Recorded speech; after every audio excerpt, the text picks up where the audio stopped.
Hello, my name's Polly Harper, and I'm the Academic Transition Officer at the University of Birmingham. My very short talk today is all about how we at the Academic Skills Centre have tried to support our students to transition to their learning at university this past year, and in particular within this ever-changing and challenging online environment. Just for a quick bit of context firstly, the Academic Skills Centre is based within library services, and as a team, we provide a wide range of academic and digital skill support for all taught students. Of course, over the last academic year, we had to adapt our usual service to fit in with online and bimodal learning, and I'll touch on some of these aspects shortly. My particular role within the Academic Skills Centre is as the Academic Transition Officer, and as the name suggests, this role has a particular emphasis on supporting student transition. So it covers academic skill support, but also running PASS, our peer-assisted study scheme, which particularly focuses on transition for first-year students. And additionally, over this last year, it's included specifically providing enhanced support for our Birmingham Scholar students. These are our most underrepresented students, and this work is all part of the university's wider access and participation plan. As a team, like everywhere else, I'm sure, we've provided a wide range of support to help students transition into university and online learning. But today, I'm just going to focus on a small number of examples of this. Firstly, during semester one, for our Birmingham Scholar students, we ran an online multidisciplinary peer-assisted study scheme. This involved Birmingham Scholar students from higher years meeting with first years in small, very informal online groups. There were 10 groups and they met weekly online, and all the students were from different subject areas. Because of this, they focused on general transition, settling into university, as well as different study skills. And you can see a couple of examples here of the kinds of activities the leaders used, such as using Padlet and MindMeister to share ideas together. You can see here some of the really positive feedback we received from first years around this, highlighting how just being able to meet people from other similar backgrounds was so useful, helping to answer their questions, alleviate their concerns, meet new people, develop study skills and boost confidence as well. I should also add that we also ran a number of other more subject-specific peer-assisted study schemes online in semester two as well.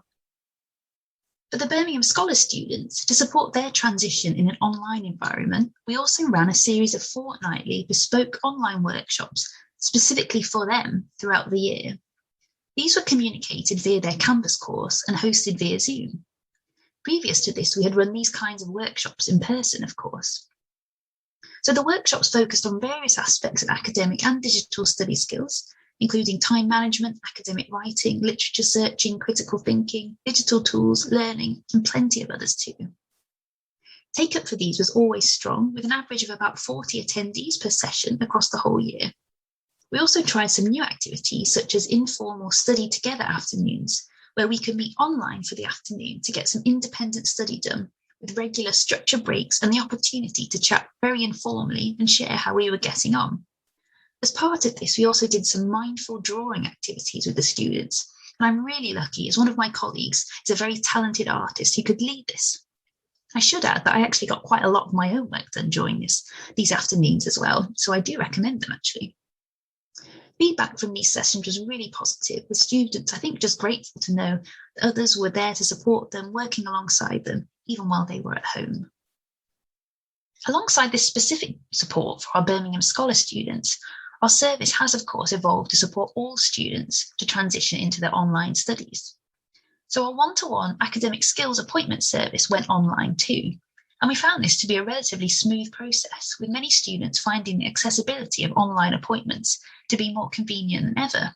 And interestingly, our no-shows went down significantly. And the feedback in terms of the support provided was still really positive too. As a service, we also continue to provide bespoke, embedded academic skills support for different subject areas and schools. Rather than always delivering maybe a series of workshops, as we had done in previous years, we offered a more hybrid approach, whereby schools could request some tailored online resources for students to engage with, optionally then followed by either a workshop or Q&A with us.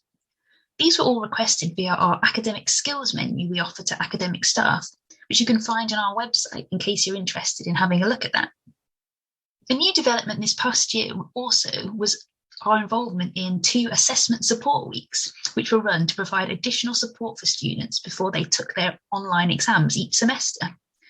And we were quite central to these weeks because we ran a series of at least daily workshops for students on a very wide range of assessments, including how to take online exams, but also aspects such as writing your dissertation or using digital tools to support this as well. And finally, just to touch very briefly on the kinds of online resources we created this year to help support the transition to online learning, we developed a specific online learning guide, which all students received at the very start of the academic year. And again, you can find a link for that just here.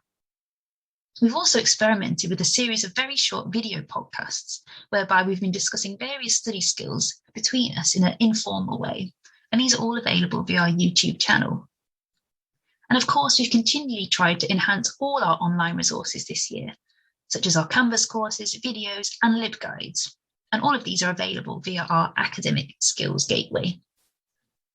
But what does our future look like in terms of supporting student transition? Well, this forthcoming academic year, there is a much more university-centralised approach to supporting transition, which is great news. I think there's particular recognition of the fact that students coming from school or college will have experienced such a huge amount of disruption. They'll need to be very carefully supported. So as part of this centralised approach, we've been able to provide and embed many of our transition-focused resources across the university to all different schools and subject areas, raising awareness generally of our service to both students and academics too. Students now also benefit from weekly personal academic tutorials, which really focus on transition and some aspects of study skills. And these are run by academic staff, their personal tutors. So this year, we're really joining up much more with their tutors to provide examples and template resources and activities for them to then use with their students.